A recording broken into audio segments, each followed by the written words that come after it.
Here's a question for the men. If you were being physically abused by your spouse, would you share this with anyone? Would you even admit to it publicly? Well, many are likely to say a resounding no, while even wondering how a woman can do that to a, quote, real man. Well, in Embu County, some of the men are holding hands through self-help groups as they seek to overcome the challenges they're facing as a result of mistreatment by their wives and even children. This entails physical beatings, emotional abuse, manipulation, as well as exploitation. NTV's Ken Nyaga reports that the men who he spoke with accuse the government for their woes and wounds. The man is by African culture the head of the home, the one who calls many of the shots and often seen as the overall authority and the main instiller of discipline. But this is not the case everywhere. Some married men in Kiriari, Embu North, say that they are having it rough as their experiences are even embarrassing. Wanaume wameonekana ni kama wamewashiriwa na kila jambo. Ukienda upande wa serikali wamewashiriwa. Ukivika kwa mambo mingi siku hizi, unakuta mwanaume anapigwa ni bibi yake wakishikana pamoja na watoto wake. After the beatings, they are hit by stigma. They say that every time they report these incidents to the police, they are dismissed and termed as cowards. Their feeling is that their roles, worth and authority in the family have been knocked off with every incident.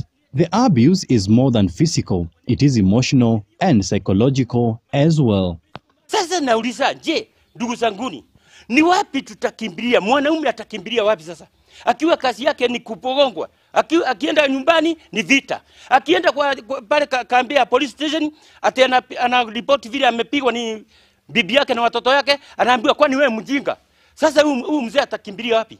Kwa hivyo ni kusema ya kwamba huyu mzee amewashiria na hata serikali yenyewe ndio imewashiria hii wasee wawe wakipigwa. Hata hii vita ile kubwa inatokana na hii serikali ndio imepatia watu nguvu namna hiyo. Mwanamume akipigwa aende akaripoti, hakuna kusikia. Ni tu mtu anaweza kuangaliwa namna hiyo aonekane hii mzee amesheka. Hata kazi hawezi. The frustrations have thrust some men into depression and others into suicide. According to Elijah Ndwega, a resident in Embu, many women are using their husbands' resources without consent for their personal gain, and when questioned, they result in conflict. Wakati yeye anakopa pesa kule, mzee anjui hiyo mambo.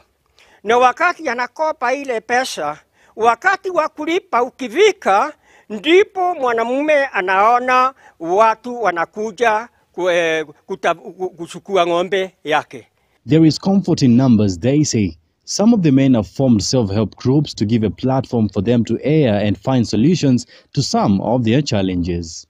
The African culture has presented a key challenge in that men are not ordinarily supposed to show weakness or vulnerability, aiding to many having unresolved issues piling up and getting them into a toxic space. Ken Nyaga, NTV.